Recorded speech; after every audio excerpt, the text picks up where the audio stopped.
আসসালামু আলাইকুম, কেমন আছেন আপনারা সবাই? আশা করি সবাই ভালো আছেন। মোহাম্মদ এগ্রো ইউটিউব চ্যানেলের পক্ষ থেকে সকলকে জানাই আন্তরিক শুভেচ্ছা ও অভিনন্দন। দর্শক বন্ধুরা, আজকে আপনাদেরকে জানাবো আপনাদের সেই জনপ্রিয় একটি ফাঙ্গিসাইড বায়ার কোম্পানির লুনা। এই লুনা ফাঙ্গিসাইডটি পেঁয়াজে কখন স্প্রে করতে হবে এবং এটি পেঁয়াজে কতবার স্প্রে করতে হবে এবং এটির রাসায়নিক গ্রুপ উপাদান কি এবং এই লুনা ফাঙ্গিসাইডটি পেঁয়াজে কতটুকু পরিমাণে প্রয়োগ করতে হবে সমস্ত কিছু তুলে ধরবো আজকের এই ভিডিওর মধ্যে। তাই ভিডিওটি না টেনে সম্পূর্ণ দেখলেই বুঝতে পারবেন। বায়ার কোম্পানির এই লুনা সেনশন 50 এটির রাসায়নিক গ্রুপ উপাদান হচ্ছে ফ্লুপাইরাম প্লাস ডাইফেলোকেস্টোবিন। দর্শক বন্ধুরা, এই হচ্ছে লুনা ফাঙ্গিসাইডের রাসায়নিক গ্রুপ উপাদান। আমাদের পেঁয়াজের শুরু থেকে শেষ পর্যন্ত যে রোগটি আক্রমণ করে থাকে বা যে ছত্রাকটি আক্রমণ করে থাকে সেটি হচ্ছে পেঁয়াজের পার্পল ব্লস, অর্থাৎ পেঁয়াজের আগাপোড়া বা আগামরা। এই সমস্ত ছত্রাকজনিত রোগগুলি কিন্তু এই লুনা সেনশনটি দমন করতে পারবে। পেঁয়াজের পাতা ঝলসানো, কালো দাগ বা ছত্রাকজনিত যে কোনো পচন রোধে এটি অত্যন্ত কার্যকারী একটি ফাঙ্গিসাইড। এটি দীর্ঘস্থায়ী সুরক্ষা প্রদান করে এবং পেঁয়াজের সংরক্ষণকাল পর্যন্ত রোগ প্রতিরোধ ক্ষমতা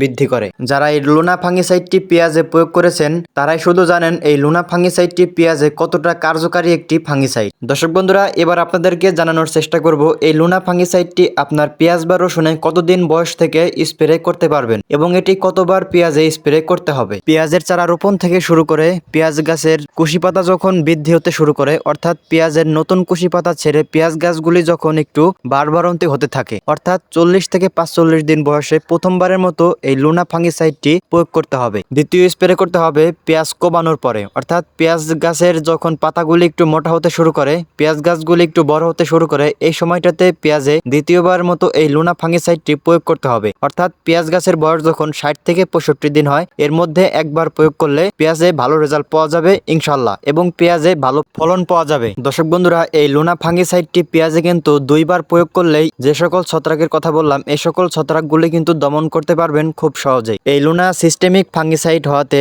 এটি গাছের ভেতরে প্রবেশ করে ছত্রাক ধ্বংস করতে সাহায্য করে। এই লুনা ছত্রাক দমনের পাশাপাশি এটি গাছের শারীরিক বৃদ্ধিতে সাহায্য করে, যা পেঁয়াজ গাছের শারীরিক বৃদ্ধিতে সাহায্য করে এবং গাছের পাতাগুলো সতেজ, সবুজ এবং সুন্দর রাখে এবং পেঁয়াজ গাছগুলো ধীরে ধীরে মোটা হতেও শুরু করে এবং পেঁয়াজে অধিক ফলন নিশ্চিত করে। দর্শক বন্ধুরা, এই লুনা ফাঙ্গিসাইডের প্রয়োগ মাত্রা হচ্ছে প্রতি লিটার পানিতে 1 মিলি পরিমাণে। দর্শক বন্ধুরা, আপনারা আপনাদের পেঁয়াজে যে কোনো কীটনাশক স্প্রে করেন না কেন, অবশ্যই এই কীটনাশকগুলি আপনাদের পেঁয়াজে বিকালবেলা স্প্রে করার চেষ্টা করবেন, এতে ভালো রেজাল্ট পাবেন ইনশাল্লাহ। তো দর্শক বন্ধুরা, আজকের ভিডিও পর্যন্তই। দেখা হচ্ছে আবার নতুন কোনো ভিডিওতে এবং কৃষিভিত্তিক ভিডিও পেতে আমাদের চ্যানেলটি সাবস্ক্রাইব করে পাশে থাকুন।